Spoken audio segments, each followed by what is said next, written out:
궁녀 김계시는 어떻게 광해군을 폐위시켰나? 궁녀 김계시 본명 김계시는 조선 후기 역사에서 매우 독특하고 논란이 많은 인물로 알려져 있습니다. 천민 출신으로 궁궐에 들어온 그녀는 남다른 지략과 겉모술수로 왕실 내부에서 막대한 영향력을 발휘했습니다. 광해군과의 특별한 관계를 바탕으로 그녀는 비선실세로 부상했으며 궁중 정치의 중심에서 핵심적인 역할을 했습니다. 그녀의 삶은 광해군의 등극과 몰락에 깊이 얽혀 있었으며 이는 곧 그녀의 인생을 결정짓는 사건들로 이어졌습니다. 천민에서 궁녀로 그리고 실세로. 김계시는 천민 출신으로 김계시라는 이름에서도 그녀의 신분을 유추할 수 있습니다. 그녀의 이름은 개똥을 연상시키는 단어로 이는 당시 하층민들이 흔히 붙였던 이름 중 하나였습니다. 이런 신분적 한계를 딛고 궁궐에 들어온 김계시는 초반에는 다른 궁녀들처럼 평범한 업무를 수행했을 가능성이 높습니다. 하지만 그녀의 뛰어난 지능과 글을 읽을 줄 아는 능력은 곧 그녀를 돋보이게 만들었습니다. 당시 여성들이 글을 읽고 쓰는 것이 드물었던 만큼 이는 그녀가 출세할 수 있는 발판이 되었습니다. 김계시는 선조의 궁녀로 처음 입궁했으나 이후 광해군과 가까워지며 그의 측근으로 자리 잡았습니다.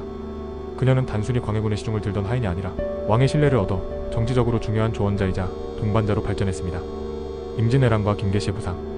1592년 임진왜란이 발발하며 조선의 정치 상황은 대혼란에 빠졌습니다. 선조는 수도 한양을 버리고 피난길에 올랐고 많은 궁녀와 관료들이 그를 따랐습니다. 김계시 또한 이 피난길에 동행하며 선조의 곁에서 능력을 발휘하기 시작했습니다. 당시 그녀는 위기 상황 속에서도 자신의 기질을 발휘하여 선조의 눈에 들었고 이를 통해 조선 조정에서 점차 두각을 나타내게 됩니다. 임진왜란 이후 선조는 광해군을 세자로 책봉했습니다. 김계시는 이 시점부터 광해군에게 충성을 다하기로 결심한 것으로 보입니다. 그녀는 광해군의 정치적 고립과 불안정한 세자 지위를 지원하며 그의 가장 가까운 주력자가 되었습니다. 광해군의 즉위와 김계시의 비선실세와 1608년 선조가 급작스럽게 사망하면서 광해군이 왕위에 올랐습니다. 광해군은 즉위 후 많은 반대 세력과 대립하며 전국을 안정시키기 위해 노력했습니다. 이 과정에서 김계시는 광해군의 최측근에서 국정을 조언하고 정적들을 제거하는 데 중요한 역할을 했습니다. 김계시는 공식적인 후궁이 되지 않았음에도 불구하고 상궁의 지위를 유지하며 왕실 내에서 막강한 영향력을 발휘했습니다. 이는 그녀가 궁궐 내외에서 자유롭게 활동하며 정보와 권력을 조율할 수 있는 여지를 제공했습니다. 그녀는 단순히 왕의 총애를 받는 궁녀를 넘어 실질적으로 국정을 좌우하는 인물로 변모했습니다. 광해군과의 관계. 광해군은 김계시를 절대적으로 신뢰했습니다. 이는 그녀가 단순히 미모로 왕의 관심을 끌었다기보다는 그녀의 정치적 감각과 권력 운영 능력 때문이었습니다. 김계시는 항상 겸손한 태도를 유지하며 자신의 야망을 드러내지 않았습니다. 그녀는 광해군의 곁에서 충직한 조언자로서 그의 마음을 사로잡았고 이를 통해 왕실 내에서 자신의 입지를 강화했습니다. 김계시의 몰락과 광해군 폐위. 1623년 인조 반정이 일어나면서 광해군은 폐위되었고 김계시 또한 반정 세력에 의해 체포되었습니다. 당시 반정 세력은 그녀를 광해군의 타락과 조정을 어지럽힌 주요 원인으로 간주했습니다. 김계시는 잔인한 고문을 받고 처형당했으며 그녀의 존재는 조선 왕실 내 권력의 어두운 이면을 보여주는 사례로 남게 되었습니다. 김계시의 삶은 조선 후기 권력 구조의 복잡성을 단적으로 보여줍니다. 천민 출신의 궁녀가 왕과 가까워지며 막강한 권력을 쥘 수 있었던 것은 그녀의 능력과 지략 덕분이었습니다. 하지만 그녀의 권력은 결국 왕실 내 분열과 광해군의 몰락으로 이어졌으며 이는 곧 그녀 자신의 비극으로도 귀결되었습니다. 궁녀 김계시 본명 김계시는 조선 후기 역사에서 매우 독특하고 논란이 많은 인물로 알려져 있습니다. 천민 출신으로 궁궐에 들어온 그녀는 남다른 지략과 겉모술수로 왕실 내부에서 막대한 영향력을 발휘했습니다. 광해군과의 특별한 관계를 바탕으로 그녀는 비선실세로 부상했으며 궁중 정치의 중심에서 핵심적인 역할을 했습니다. 그녀의 삶은 광해군의 등극과 몰락에 깊이 얽혀 있었으며 이는 곧 그녀의 인생을 결정짓는 사건들로 이어졌습니다. 천민에서 궁녀로 그리고 실세로. 김계시는 천민 출신으로 김계시라는 이름에서도 그녀의 신분을 유추할 수 있습니다. 그녀의 이름은 개똥을 연상시키는 단어로 이는 당시 하층민들이 흔히 붙였던 이름 중 하나였습니다. 이런 신분적 한계를 딛고 궁궐에 들어온 김계시는 초반에는 다른 궁녀들처럼 평범한 업무를 수행했을 가능성이 높습니다.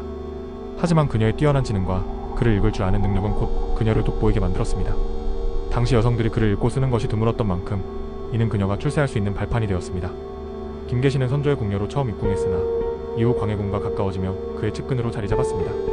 그녀는 단순히 광해군의 시중을 들던 하인이 아니라 왕의 신뢰를 얻어 정치적으로 중요한 조언자이자 동반자로 발전했습니다.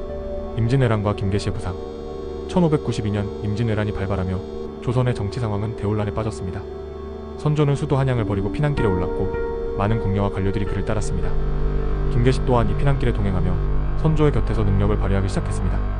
당시 그녀는 위기 상황 속에서도 자신의 기질을 발휘하여 선조의 눈에 들었고 이를 통해 조선 조정에서 점차 두각을 나타내게 됩니다. 임진왜란 이후 선조는 광해군을 세자로 책봉했습니다. 김계시는 이 시점부터 광해군에게 충성을 다하기로 결심한 것으로 보입니다. 그녀는 광해군의 정치적 고립과 불안정한 세자 지위를 지원하며 그의 가장 가까운 조력자가 되었습니다. 광해군의 즉위와 김계시의 비선 실세와 1608년 선조가 급작스럽게 사망하면서 광해군이 왕위에 올랐습니다. 광해군은 즉위 후 많은 반대 세력과 대립하며 전국을 안정시키기 위해 노력했습니다. 이 과정에서 김계시는 광해군의 최측근에서 국정을 조언하고 정적들을 제거하는 데 중요한 역할을 했습니다. 김계시는 공식적인 후궁이 되지 않았음에도 불구하고 상궁의 지위를 유지하며 왕실 내에서 막강한 영향력을 발휘했습니다. 이는 그녀가 궁궐 내외에서 자유롭게 활동하며 정보와 권력을 조율할 수 있는 여지를 제공했습니다. 그녀는 단순히 왕의 총애를 받는 궁녀를 넘어 실질적으로 국정을 좌우하는 인물로 변모했습니다. 광해군과의 관계. 광해군은 김계시를 절대적으로 신뢰했습니다. 이는 그녀가 단순히 미모로 왕의 관심을 끌었다기보다는 그녀의 정치적 감각과 권력 운영 능력 때문이었습니다. 김계시는 항상 겸손한 태도를 유지하며 자신의 야망을 드러내지 않았습니다.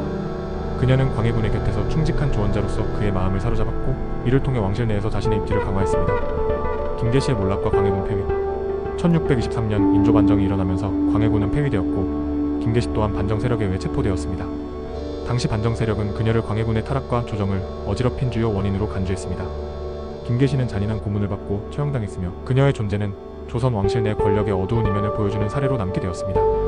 김계시의 삶은 조선 후기 권력 구조의 복잡성을 단적으로 보여줍니다. 천민 출신의 궁녀가 왕과 가까워지며 막강한 권력을 줄 수 있었던 것은 그녀의 능력과 지략 덕분이었습니다.